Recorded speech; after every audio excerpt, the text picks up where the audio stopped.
관심입니까? 아니면 일치입니까? 내가 그리스도와 함께 십자가에 못 박혔나니. 갈라디아서 2장 20절.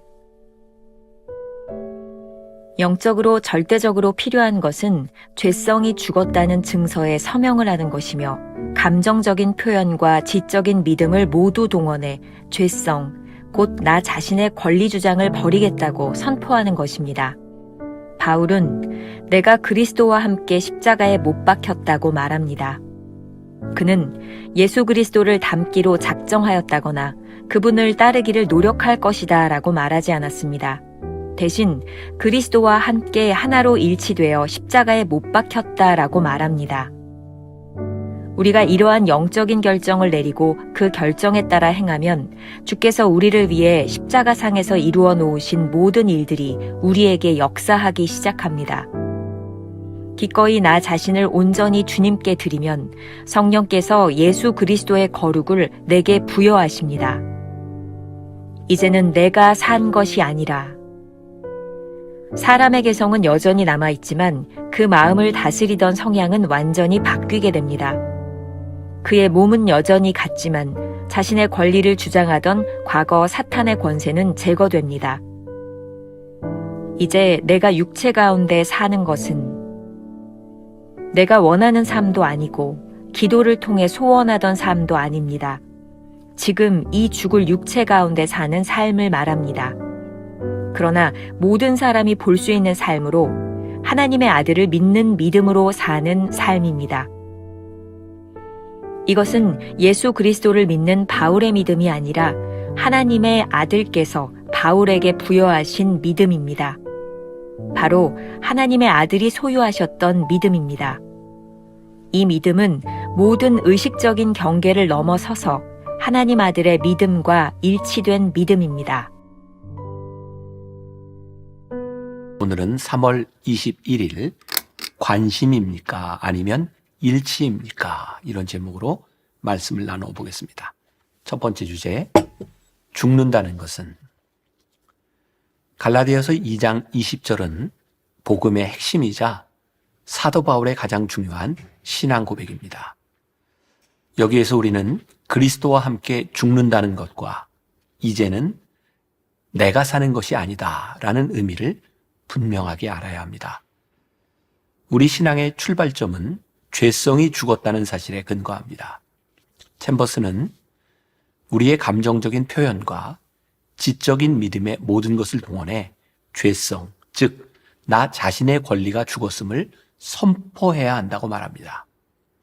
사도 바울은 이것을 내가 그리스도와 함께 십자가에 못 박혔다 이렇게 표현하고 있습니다. 이 말의 의미는 무엇일까요? 챔버스는 이렇게 설명합니다. 그는 예수 그리스도를 닮기로 작정하였다거나 그분을 따르기로 노력할 것이다 라고 말하지 않았습니다. 대신 그리스도와 함께 하나로 일치되어 십자가에 못 박혔다 라고 말합니다. 주님과 함께 우리가 십자가에 못 박히는 순간 주님께서 십자가에서 이루신 일들을 우리 안에서 역사하십니다. 십자가에서 이루신 일은 무엇인가요? 우리의 모든 죄를 없이 하신 것입니다. 우리를 의롭다 인정하신 것입니다. 이렇게 표현할 수 있을 것 같습니다. 챔버스의 말입니다. 기꺼이 나 자신을 온전히 주님께 드리면 성령께서 예수 그리스도의 거룩을 내게 부여하십니다. 우리의 신앙에서 거룩을 원하지만 거룩해지지 못하는 이유, 주님을 닮고자 원하지만 그렇게 되지 않는 이유는 명백합니다. 우리 자신을 온전히 주님께 드리지 못했기 때문입니다. 우리가 거룩을 추구하면서도 거룩하지 못한 성품이 자꾸 고개를 드는 것은 완전히 십자가에서 주님과 함께 죽지 않았기 때문입니다. 그래서 저는 종종 신앙이란 매일 죽는 연습이라는 생각을 합니다. 오스왈드 샌더스는 하나님과 친밀함 누리기라는 책에서 이런 말을 했습니다. 성경과 경험을 통해 알 수 있는 사실은 하나님과 우리의 친밀함의 정도를 하나님이 아닌 우리 자신이 결정한다는 것이다. 그리스도께서 내 안에 계시고 내가 그리스도 안에 있으며 그리스도의 말씀이 내 안에 거하는 것, 그것이 바로 친밀함이다. 그리스도의 말씀을 항상 묵상하고 사랑하고 믿고 순종할 때 우리는 점점 더 그리스도의 생각을 받아들이고 반영하게 된다. 그의 의지가 우리의 의지가 되고 우리는 그가 바라는 것만 바라게 된다. 내가 매일 그리스도 안에서 죽기로 결정할 때 매일매일 그리스도께서 내 안에서 살아계심을 경험하며 고백하고 친밀한 관계를 누릴 수 있다는 것입니다. 그리스도와 함께 죽는다는 것은 결심하거나 작정하는 것이 아닙니다. 그저 죽는 것입니다. 두 번째 주제, 이제는 내가 산다. 우리는 그동안 내가 산다는 말을 신앙적인 차원에서 아주 부정적인 의미로 생각해 왔습니다. 그런데 이제는 내가 산다 라는 이 말은 여기서 조금 다르게 해석이 됩니다.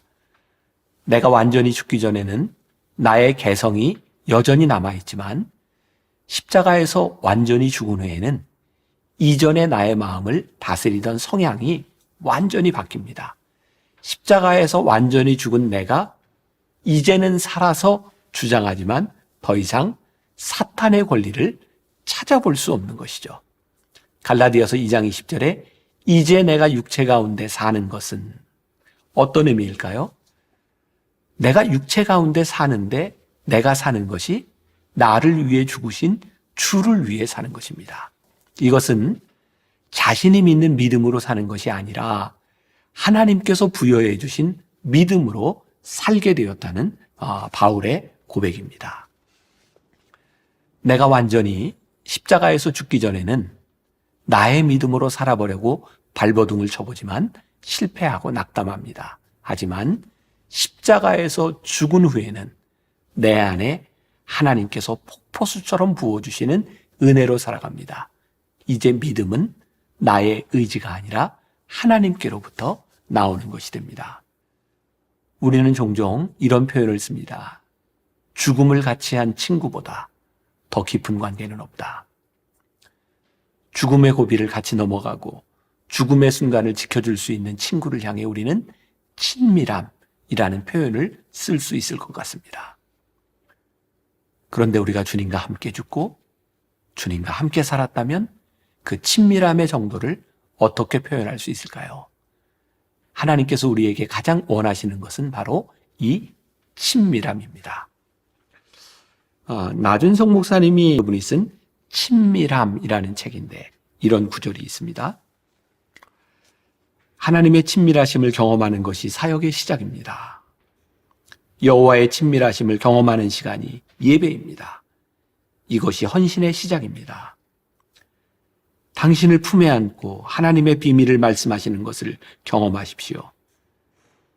당신과 친구처럼 하나님의 꿈에 대하여 의논하는 것을 경험하십시오.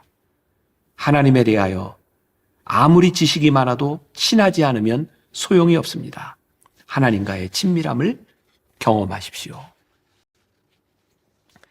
이제 내가 산다는 것이 전혀 하나님과 적대적 관계에 있지 않습니다. 이제 내가 사는 것은 가장 친밀함의 상태에서 하나님과 함께하는 시작점이 됩니다. 챔버스는 이러한 믿음을 하나님의 아들이 소유하셨던 믿음, 그렇게 표현하고 있습니다. 우리 주님께서 십자가에서 완전히 하나님께 복종하심으로 이루셨던 그 믿음을 우리도 그리스도와 함께 십자가에서 완전히 죽음을 통해 이루는 것입니다. 이제는 내가 산다는 고백이 우리들에게서 철저한 기쁨과 감격으로 찾아와야 합니다. 이제는 내가 사는 것이 하나님을 기쁘시게 하는 일이라 기대가 됩니다. 이제는 내가 사는 것이 하나님의 뜻을 이루는 일이라 어둠 속에서 고민할 필요가 없습니다. 이제는 내가 사는 것이 순종하며 하나님의 계획 속에 있음을 확신하게 됩니다. 이제는 내가 사는 것이 죄의 권세를 물리치는 능력으로 나타나게 됩니다. 이제는 내가 사는데 그 안에 그리스도께서 계시니 참으로 놀라운 일입니다. 오늘 하루 이런 질문을 가지고 살아보면 어떨까요? 오늘 하루 내가 하는 일이지만 하나님이 함께 하시는구나 라고 고백할 수 있는 일이 무엇이 있을까요? 기도하겠습니다.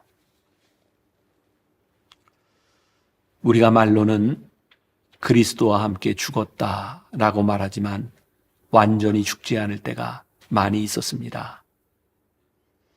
그래서 내가 하는 일들이, 나의 원하는 일들이 하나님과 적대시 되는 일들도 참 많았습니다.